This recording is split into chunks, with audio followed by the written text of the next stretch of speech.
Será que o congelamento de óvulos para preservação da fertilidade em mulheres com endometriose é uma opção interessante para uma doença que tem um impacto tão grande na fertilidade da mulher e que, segundo estudos recentes, atingem as mulheres já na adolescência e vai se desenvolvendo até o momento em que elas começam a tentar engravidar? Se a decisão for de congelar óvulos, qual será que é o melhor momento para a mulher com endometriose fazer isso? E quantos óvulos são necessários para uma boa chance de gravidez no futuro? Os estudos costumam fazer esse cálculo com a pergunta: qual que é a chance de conseguir pelo menos um filho no futuro, de acordo com o número de óvulos congelados? Esse número deve ser o mesmo para as mulheres com ou sem endometriose? Se você tem interesse por esses assuntos, não se esqueça de fazer inscrição no canal e ativem os sininhos para receber avisos do YouTube toda vez que eu fizer novos vídeos aqui no canal. No momento em que toda a comunidade médica começou a olhar com bastante atenção para esse assunto em mulheres com endometriose, foi quando um estudo em 2012, feito por um grupo francês, mostrou que o tratamento cirúrgico provoca uma redução no hormônio antimileriano, que eu vou falar um pouquinho mais para frente nesse vídeo. Hoje é um exame de sangue, que é o principal marcador que mostra para todos nós como está o estoque de ovos de uma certa paciente. E o estudo mostrou que o tratamento cirúrgico com a retirada de endometrioma de ovário, que é um tipo de endometriose muito comum, provoca, depois do procedimento cirúrgico, uma redução muito importante no estoque de óvulos dessas mulheres, redução provocada pelo procedimento cirúrgico. A partir desse momento e nos anos seguintes, os congressos e todas as discussões a respeito da técnica cirúrgica para remover o endometrioma de ovário passaram a olhar com bastante atenção para as formas que nós usávamos para remover o endometrioma, uma vez que o estudo mostrou que o endometrioma era retirado de dentro do ovário, mas levava junto muitos óvulos e por isso provocava uma redução no estoque de óvulos das pacientes. O resultado é que nos últimos anos a técnica cirúrgica para a retirada do endometrioma foi se aprimorando ano após ano. O cuidado para fazer a abertura dos ovários, o cuidado para evitar a cauterização excessiva, a forma de entrar dentro do endometrioma, o local por onde seria melhor retirar esse endometrioma para evitar uma redução maior na reserva ovariana, tudo isso foi estudado profundamente nos últimos anos. E a consequência foi, sem dúvida, uma melhora na técnica com o objetivo de reduzir o impacto negativo sobre os ovos das pacientes.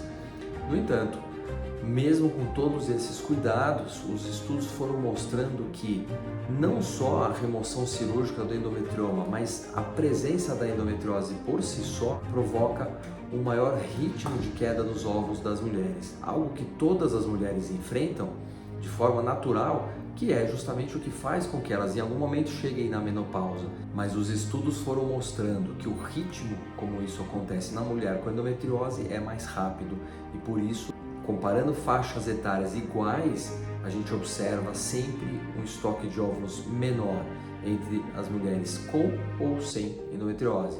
Ou seja, se a gente observar mulheres de 35 anos com ou sem endometriose, aquelas que têm endometriose vão ter menos óvulos. Se a gente observar as mulheres com 32 anos, elas vão ter menos óvulos do que as mulheres sem doença. E da mesma forma com 37, com 40, com 42. Portanto, a partir de todas essas informações relacionadas à cirurgia e relacionadas só à presença da doença, o congelamento de óvulos, claro, passou a ser algo fundamental que precisa ser analisado pelas mulheres e conversado com seus médicos, no sentido de preservar sua fertilidade, ou seja, para que no futuro essas mulheres tenham a maior chance possível de conseguir uma gestação. Então, quem será que deve fazer o congelamento de óvulos? Todas as mulheres com endometriose precisam fazer esse tipo de procedimento? Por enquanto, não há nenhum motivo para todas as mulheres com endometriose passarem por esse tipo de procedimento. Isso vai depender de algumas informações individuais. Junto com muito bom senso, isso deve ser discutido para que a gente consiga evitar o excesso de congelamento em mulheres muito jovens que vão depois engravidar naturalmente sem precisar utilizar esses ovos congelados. Uma das principais ferramentas que vem sendo utilizada para fazer esse tipo de avaliação e ajudar a tomar uma decisão em relação a isso é a dosagem do hormônio antimileriano. Esse exame de sangue ele é coletado em qualquer época do ciclo menstrual e ele mostra de uma forma bastante confiável como que está o estoque de ovos daquela mulher. Existem alguns cuidados que precisam ser tomados na análise do resultado dessa dosagem do antimileriano, e um dos principais é o uso de contraceptivos hormonais, porque os estudos mostraram que eles provocam uma redução no resultado. Então, para aquelas mulheres que usam qualquer método hormonal, a dosagem do antimileriano deve ser vista com um pouquinho de cuidado, porque ele tende a ser um pouco menor do que a realidade. Ou seja, o resultado vai dar a impressão de que o estoque é um pouco menor do que ele realmente é naquele momento. Então, esse marcador do estoque de óvulos, ele é muito útil, deve ser visto com esse cuidado que eu acabei de falar, e o valor, o resultado, mostrando como que está a reserva ovariana, é um parâmetro que pode ser discutido com o seu médico para que seja tomada essa decisão. No entanto, um erro muito comum que vinha acontecendo, que hoje em dia a gente começa a tentar evitar, é tomar a decisão de congelar ovos no momento que o antimileriano já começa a apresentar valores baixos, e principalmente para as mulheres próximas dos 35 anos.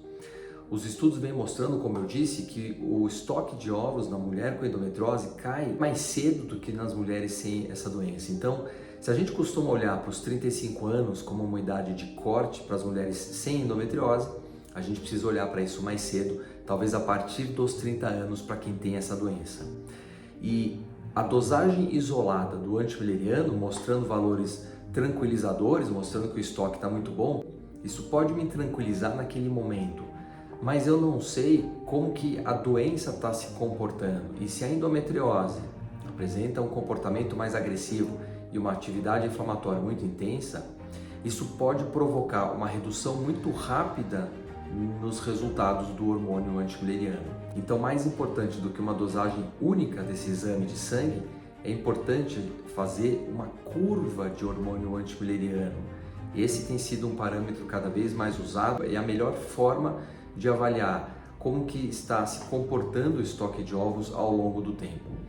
E se eu vou percebendo que o antimileriano está se mantendo quase constante, está caindo muito pouco, eu posso tranquilizar a minha paciente e propor para ela deixar o congelamento um pouco mais para frente. Eu costumo fazer isso aqui muito para as pacientes com menos de 30 anos que estão pensando em congelar ovos. A gente vai fazendo a dosagem do antimileriano uma vez por ano, e no momento em que ele começa a cair num ritmo um pouco maior, eu passo a propor e discutir com a paciente todas as etapas do congelamento de óvulos, para que isso seja feito no momento ainda, como eu disse, antes que o estoque fique muito pequeno.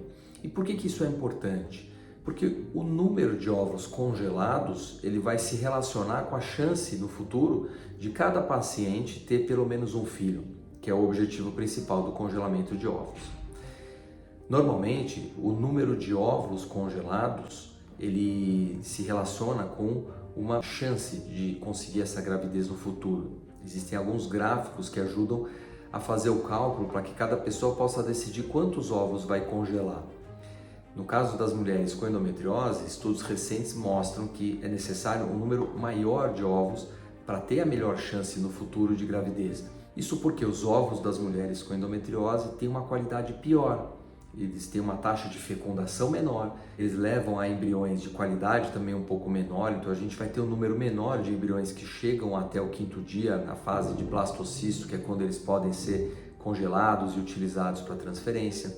Então, se os óvulos da mulher com endometriose, vamos imaginar que de 10 ovos de uma mulher sem endometriose, a gente vai ter 3 ou 4 embriões de boa qualidade, para a mulher com endometriose, eu vou precisar de 15 ou 20 óvulos para ter o mesmo número de embriões de boa qualidade e, portanto, uma chance semelhante de gravidez. Então, se a mulher com endometriose precisa de um número maior de ovos congelados para ter a mesma segurança, é importante que isso seja feito no melhor momento possível. Duas informações são muito importantes também para tomarem essa decisão. Primeiro, se a paciente mostra os sinais clínicos que é muito provável que ela vai precisar passar por cirurgia. Como eu disse antes, apesar de toda a evolução da técnica cirúrgica, aparentemente ainda existe sempre um risco de redução no estoque de ovos depois do procedimento cirúrgico. Então, sempre que isso é necessário, que tudo indica que vai ser necessário no futuro, o O congelamento de ovos deve ser feito de preferência antes da cirurgia, porque a quantidade de ovos vai ser sempre maior do que para mulheres que congelam os ovos depois do procedimento cirúrgico. Segunda situação, quando as informações clínicas do casal mostram que muito provavelmente vai ser necessário no futuro passarem por fertilização in vitro.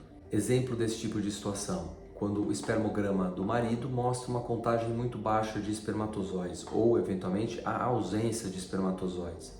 E da mesma forma, se a análise das tubas ou das trompas, que é feita por esterossalpingografia, se esse exame mostra que as tubas têm alguma obstrução ou uma qualidade muito ruim, é provável que vá no futuro ser necessário passar por fertilização in vitro. Então, nesses casos, os ovos congelados numa idade mais jovem sempre vão trazer uma chance maior de sucesso na fertilização in vitro no futuro. Por isso que são casais para quem eu sempre recomendo fazer o congelamento de ovos mais cedo. Quantos ovos precisam ser congelados? Um estudo recente feito na Espanha mostrou qual que é a chance de gravidez dependendo de quantos ovos a mulher com endometriose congela. E por isso esse estudo tem sido o principal parâmetro que eu uso para tomar essa decisão com os casais aqui no consultório. Eles dividiram por faixa etária menos de 35 anos ou mais de 35 anos, porque a qualidade dos ovos muda e para as mulheres com mais de 35 anos são necessários mais ovos para ter as mesmas chances. Eles mostraram que para as mulheres com idade igual ou menor do que 35 anos, com 10 ovos a chance de gravidez foi de aproximadamente 40%, com 15 ovos a chance foi perto de 65% e com 20 ovos congelados elas tiveram quase 90% de chance de gravidez. Esse número deve ser analisado por cada paciente que vai começar o tratamento. Eu costumo dizer que a decisão realmente ela é individual e de acordo com a reserva ovariana avaliada pelo hormônio antimileriano junto com o ultrassom que nós fazemos aqui no consultório, é possível fazer uma estimativa de quantos ovos vão ser congelados por cada ciclo de preservação da fertilidade, de congelamento de ovos. E com isso, fica mais fácil para cada paciente fazer uma análise de fazer ou não fazer o tratamento e de quantos ciclos fazer para alcançar a chance de gravidez no futuro que cada paciente deseja. Para terminar, eu queria comentar uma situação que é bastante desafiadora, que é o congelamento de ovos em mulheres que têm endometrioma nos dois ovários. A presença de endometrioma nos dois ovários é uma situação que dificulta o estímulo e a coleta de óvulos, o que leva a um procedimento muitas vezes com pouquíssimos ovos para serem congelados e, portanto, acaba sendo muito pouco vantajoso fazer esse tipo de procedimento nessas situações. Um estudo recente comparou duas formas de melhorar os resultados de estímulo e de coleta dos ovos. Uma forma, fazendo a punção desses dois endometriomas antes de começar o ciclo de congelamento. Isso é feito com anestesia e com uma agulha via transvaginal. Os endometriomas são esvaziados, alcoolizados, para que seja feita uma cauterização química e logo depois, alguns dias depois desse procedimento, começa o estímulo para o congelamento de ovos. Segunda opção avaliada nesse estudo foi o tratamento cirúrgico com a remoção dos endometriomas de ovário para depois começar um ciclo de indução ovariana. E eles mostraram que os resultados dos tratamentos de fertilização in vitro são melhores quando é feito a punção e o esvaziamento dos endometriomas para depois começar o estímulo. Então, por enquanto, de acordo com o que existe de informação médica, com o que existe de pesquisas sobre esse assunto, é melhor fazer essa punção, fazer o esvaziamento e começar depois a indução para congelar os ovos do que o tratamento cirúrgico com a remoção dos endometriomas de ovário. Se você gostou desse vídeo, não se esqueça de colocar suas observações, comentários, dividam experiências se já tiveram sobre esse assunto, coloquem suas dúvidas para que eu possa programar novos vídeos sobre esse assunto nos próximos meses. Até o próximo vídeo. Tchau!